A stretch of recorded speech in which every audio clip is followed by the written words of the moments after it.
Multi-million na kayamanan sa USA naglahong parang bula dahil sa bad business deal. Paano ito marirecover? Mula sa edad na 8 taon, nabingit sa kamatayan ng maraming beses. Paano ma-overcome ang trauma? Alamin ang kasagutan dito lang sa The 700 Club Asia. Hashtag TSCA, God of the Impossible. Susunod na.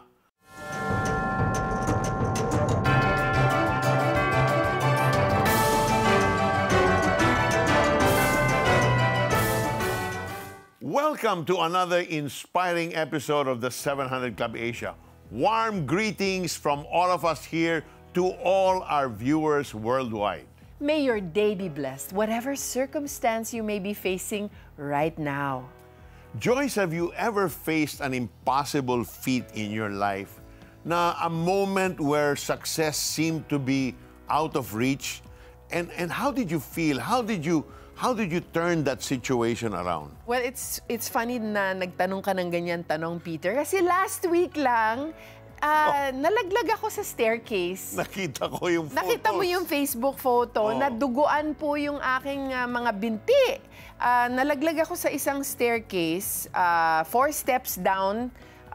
Tumama po yung aking mga shins. And how many minutes before your on the show? Nandun ako sa hotel, mag-host po ako ng event. And it was, ang call time ko ay 8:30, 8:15 ako kasi papunta na ako doon. So 8:15 ako nalaglag, nadapa sa staircase, and then duguan pa. So ang plano ko sana, when I felt, syempre may moment ako na, ang sakit nito, umuungol pa ako doon sa hotel. Sakit. Tapos inisip ko, kaya ko ba itong i-host? Yun eh, yung parang, and the Lord is good. He supplied me with yung tapang. Kasi yung unang isip ko, parang hindi ko nakakayan. Siguro kailangan mag-back out ako, iba na lang mag-host. I gave my word, di ba sabi sa Biblia, let your yes be yes. Let your no be no. So sabi ko, nag-yes na ako. Basta walang broken bones, I will be there. And I was able to host the event with so much energy. Kahit nakadress po ako, tapos kitang-kita yung mga binti ko, naka-bandage. That's the grace of God. That is the grace of God. What about you, Peter? Naka-experience ka ba ng mga challenge na ganyan? Di naman impossible situation, but I was working on some papers that went to a government agency here. And alam mo na, they have a minimum working time kung ilang working days dapat yung proseso. Pero I needed it urgently, so I asked and I prayed to God. Wala ka ng ibang remedyo, di ba? You really need God's intervention. And surprisingly, amazingly, dumating yung papers on the 4th day. Wow. That's the favor of the Lord. That's the favor of the Lord, yun. No other way to look at it. Well, speaking of the favor of the Lord, dito sa ating unang kwento, nang dahil sa isang masamang deal sa negosyo, naglahong parang bula ang milyon na kayamanang naipundar. Paano makakabangon kung nalimas na ang kanilang pera? Panoorin natin how our God of the impossible worked in their ordeal. God was not in the picture at all. I didn't think or I didn't believe that He had to be there for me to be successful. Sa gitna ng maginhawang buhay bilang isang milyonaryong Pinoy sa Amerika, tila ba wala nang hahanapin pa sa buhay si George. Mula sa pagiging simpleng empleyado hanggang sa makakuha ng sariling broker's license, nahanap ni George ang magandang kapalaran sa pagpasok niya sa mundo ng real estate sa USA. Magmula noon ay nakabili silang mag-asawa ng sariling preschool at nakagawa ng mga produktong earthquake kit para sa mga bata. It seems like going after good things is the right thing to do, just to make people happy around us. In other words, there was no wisdom. It was the worldly wisdom that we were exercising at that time. Like he said, was all for our glory. So, we were spending money left and right, and, all of our friends, what we had.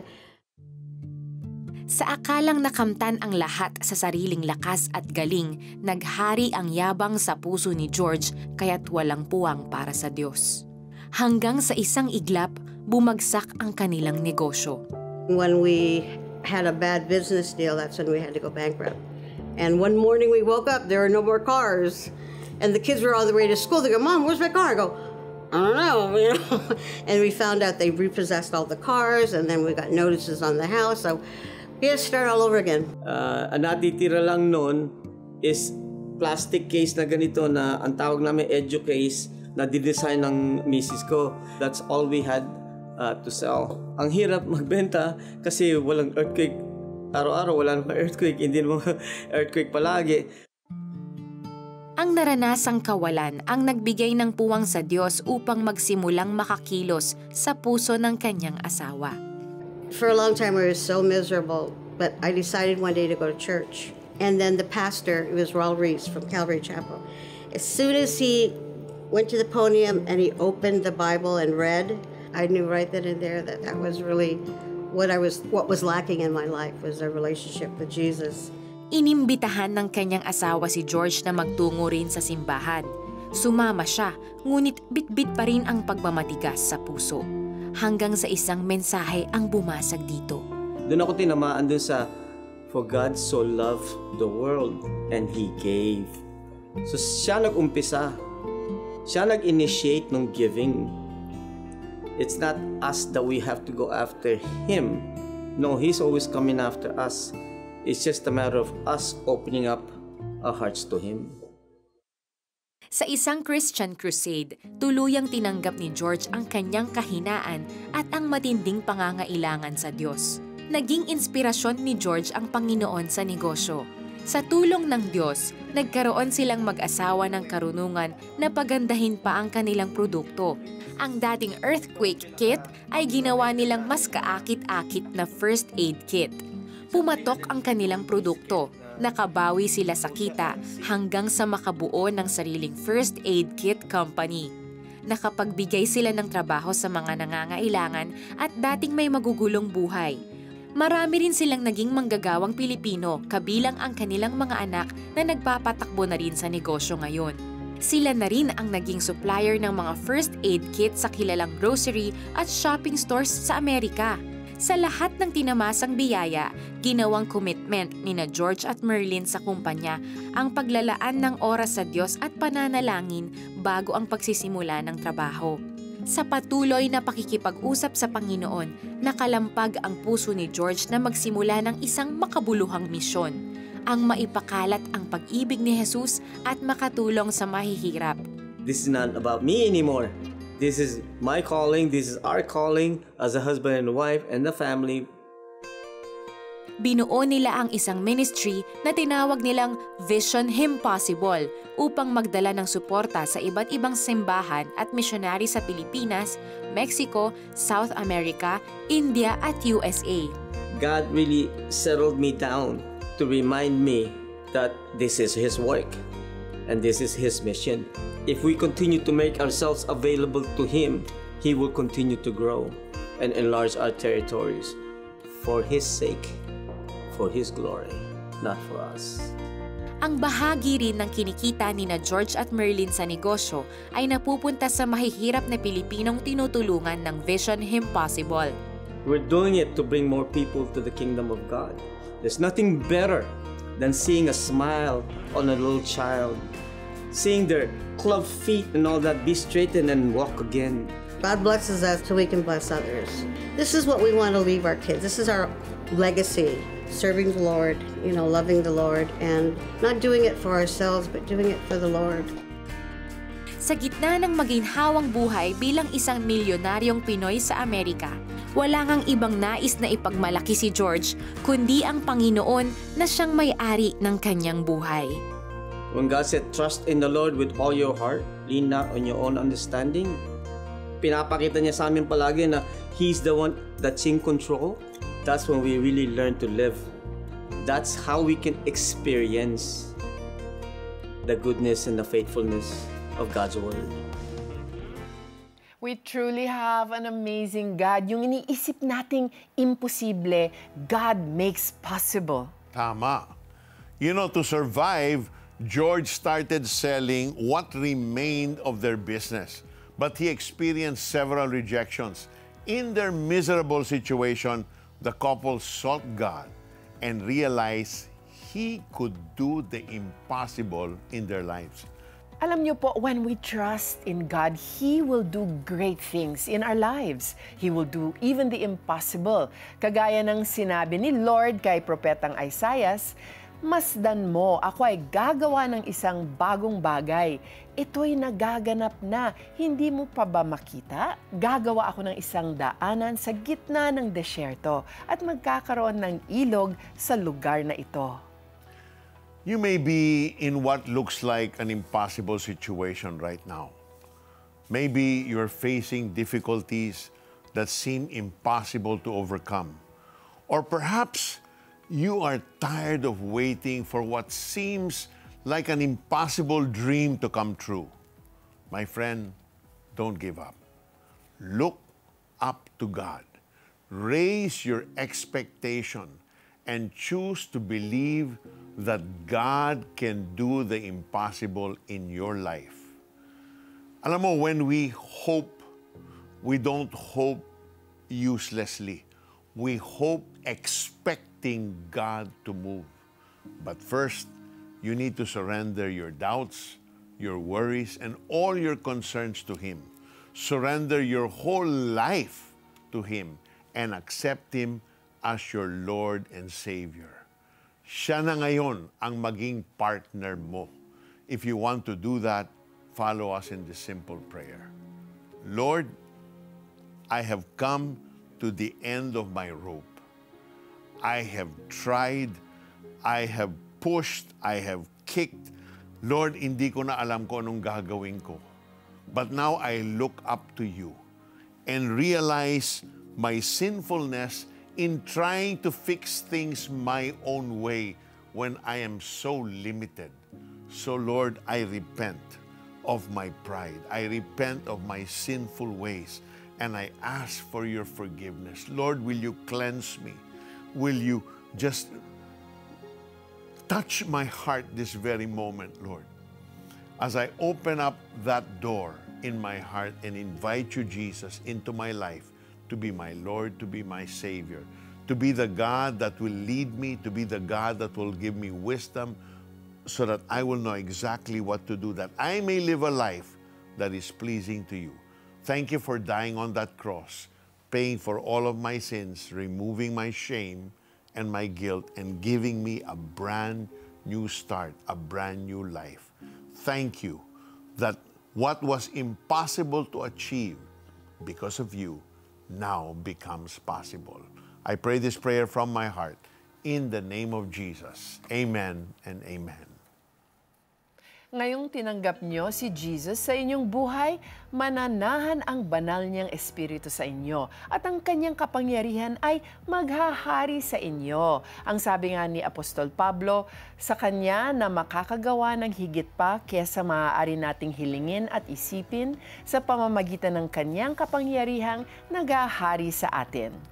Share with us that important decision you have just made in your life. Call our hotline number 8737-0700. Talk to our trained prayer counselors who are on standby for you 24 hours a day, 7 days a week. They can help you learn more about the decision you have just made. You can also share with them whatever you are going through. They will give you biblical advice and pray for you. Any information you share will be held in strict confidence. Pwede rin kayong magpadala ng inyong mga messages sa Facebook Messenger ng The 700 Club Asia. Pwede rin kayong makipag-live chat sa amin. I-share nyo sa amin kung ano yung ginawa ni God sa inyong buhay na imposible. Mag-log on lang sa aming website, cbnasia.org/mediacenter. At sa inyong mga social media account, gamitin ang hashtag TSCA God of the Impossible. I-follow nyo rin kami sa iba pang social media platforms gaya ng Instagram at X na dating Twitter.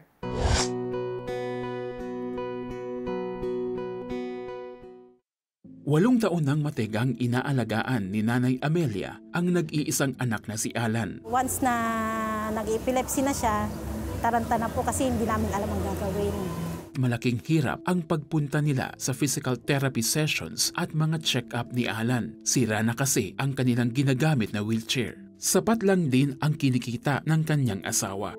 Sa tulong ng Operation Blessing, napalitan ang lumang wheelchair ni Alan ng bago at mas matibay na wheelchair. Pwede na siyang ilabas sa bahay, mamamasyal po. Tsaka pag magpati-therapy po kami, hindi na namin bubuhat-buhatin si Alan. Maraming salamat sa tulong na inyong pinaabot kina Nanay Amelia at Alan. Marami pang katulad nila ang nangangailangan ng ating tulong. No matter how big or small, your cheerful giving will have a meaningful impact in the lives of our kababayan. Please visit cbnasia.com/give to send your support today, or you can call our hotline number 8737-0700. Maraming salamat po. God bless you.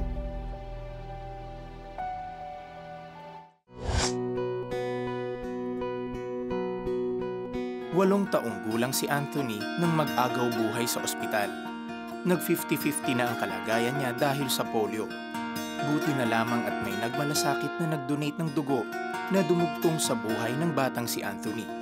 Malaking pasasalamat ng kanyang mga magulang sa nangyari. Panganay sa 5 magkakapatid si Anthony. Isang taxi driver ang kanyang ama, habang housewife ang kanyang ina. Sa paglipas ng panahon, sa edad na 21 nang magsimula ng sariling pamilya si Anthony. Hindi na niya tinapos ang kolehiyo at sa halip ay nagtrabaho na lamang bilang isang service crew dahil hindi sapat ang kinikita para matugunan ang pangangailangan ng pamilya. Taong 1992, sa tulong ng kanyang biyanan na isang OFW, ay nakapagtrabaho siya sa Middle East bilang isang offshore rigger and scaffolder. Sa trabaho na yun, lahat mabibigat talaga.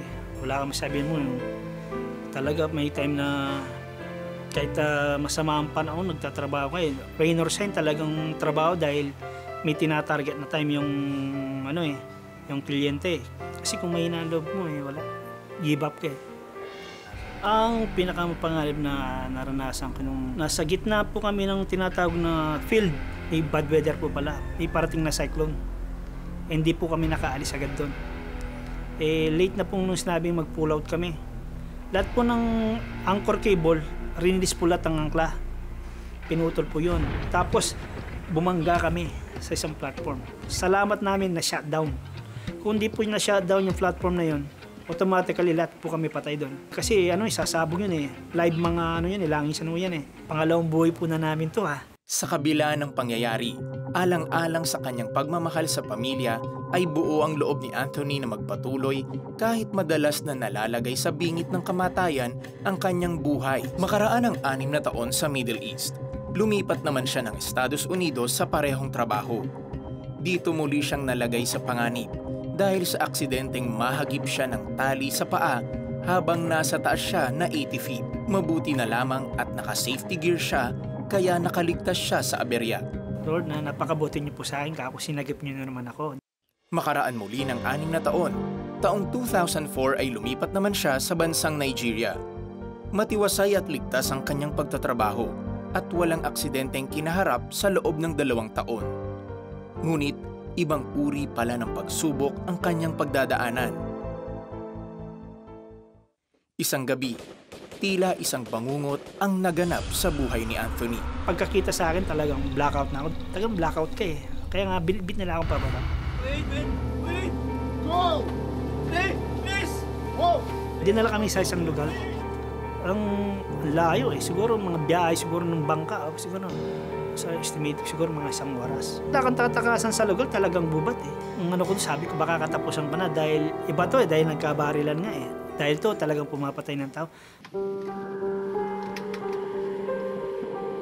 Samut-saring physical at mental torture ang kanyang inabot sa kamay ng rebeldeng grupo.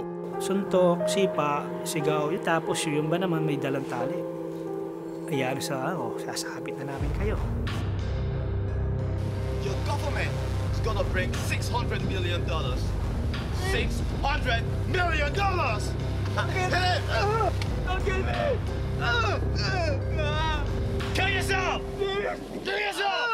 Ang ginawa na lang po namin siguro doon, kahit sabi mo iba-ibang reliyon tayo, pray lang, dasal talaga.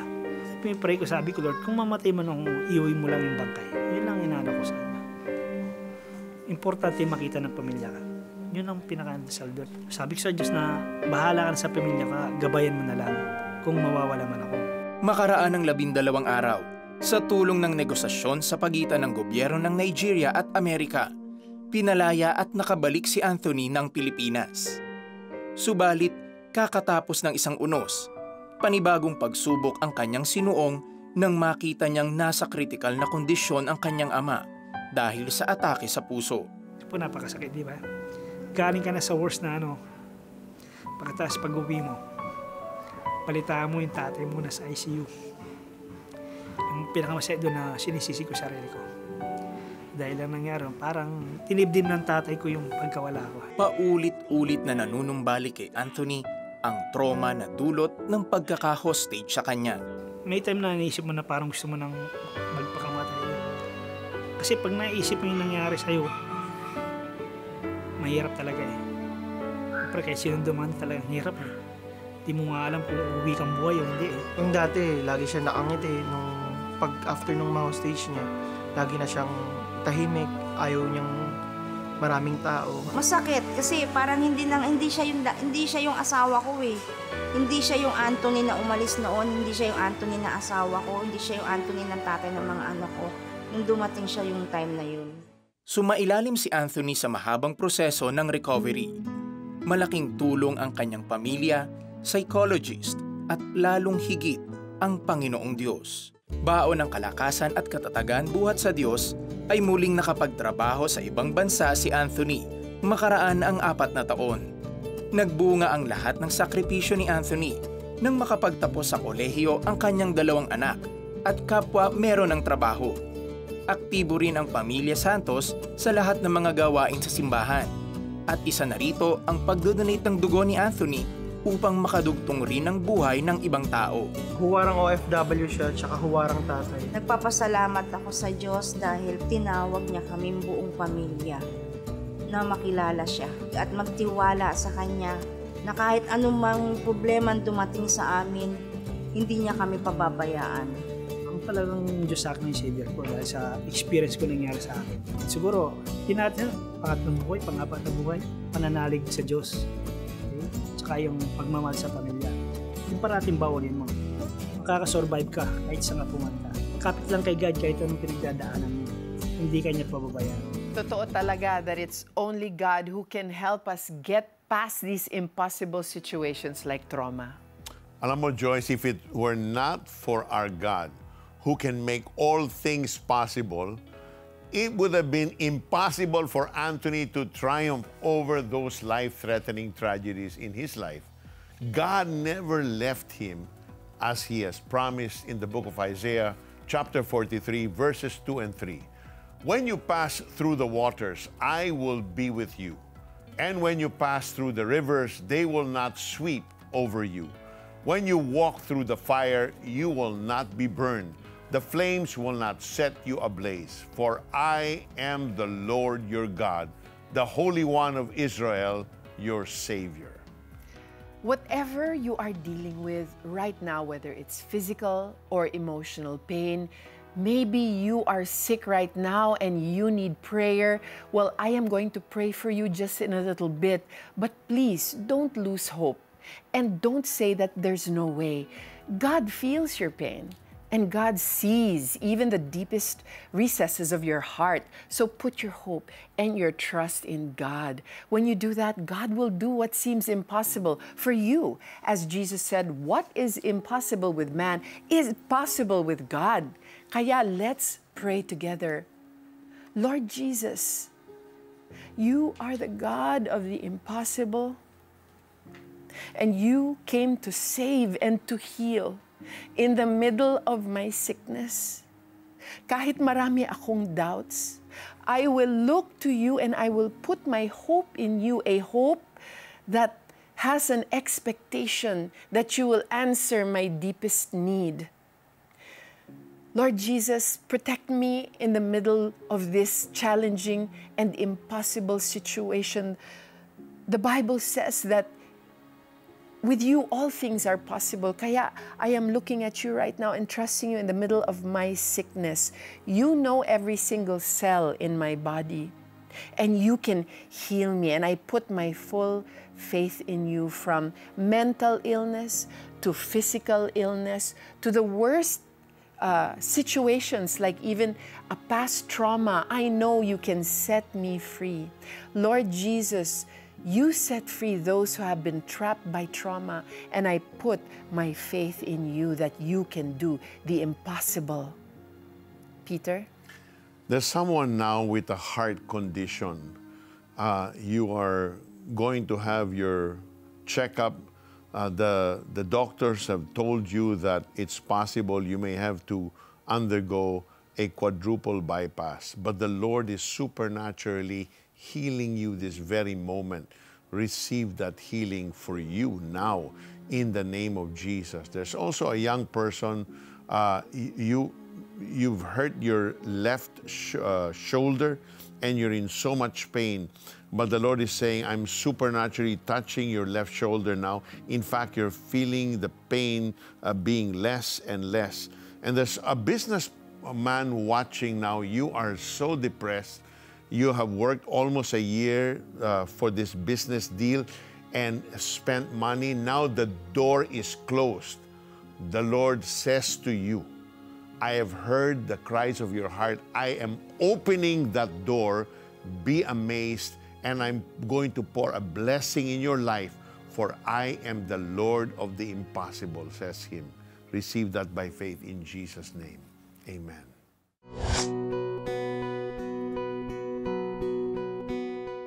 Magdodonate ako sa CBN Asia. Oh, bait naman. Sige, sige. Type mo cbnasia.com/give. CBN Asia.com/give. Yan. Oh. Okay pa. Oh, kaya mo na yan. Madali na yan. Ano? Ikaw na. Tulungan niyo po. Ang dami pong itatype eh. Tapos 4 lang ang daliri ko. Tapos ang dami pang hihinging details. Iba na eh. Ay, iba na. Iba na po. Icons na oh. Opo, opo. Nagbago na yan ang ilo. Kaya ko na po to. Oh, sige. Excuse kero to. Ako na po dito. Relax na po yan. Yan. Pagkatapos ko, Kuya Rodel, ikaw naman po mag-donate, ha? Ikaw nga po, 5 daliri mo, di ka nagdo-donate, eh. Anong hindi? Kaka-donate ko lang oh, sa cellphone. Sobrang dali na pala. Ano pa hinihintay natin? Donate na!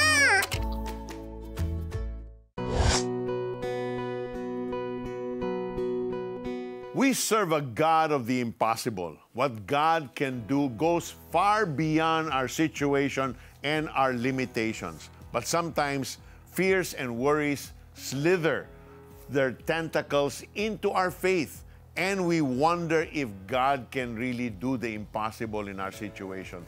But as Jesus said, truly, I tell you, if you have faith as small as a mustard seed, you can say to this mountain, move from here to there, and it will move. Nothing will be impossible for you. Whatever impossible situation you are in right now, just keep believing that our God of the impossible, can turn things around. Thank you all for watching. We hope that all the stories we featured on the show have inspired you and given you renewed hope.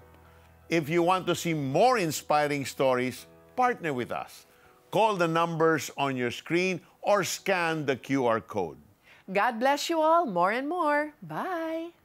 Ngayong Martes, nagkaroon siya ng anaphylactic shock at napunit ang litid sa hamstring. Paano naging winning athlete si Jay? Magna cum laude at isang board top-notcher sa engineering. Sa gitna ng kakulangan, paano nabayaran ang tuition fee at gumaling sa sakit ang anak ni Agnes? Sundan ang kanilang kwento sa Goodness Overload. Tampok sa The 700 Club Asia. Martes, alas 12 ng gabi sa GMA.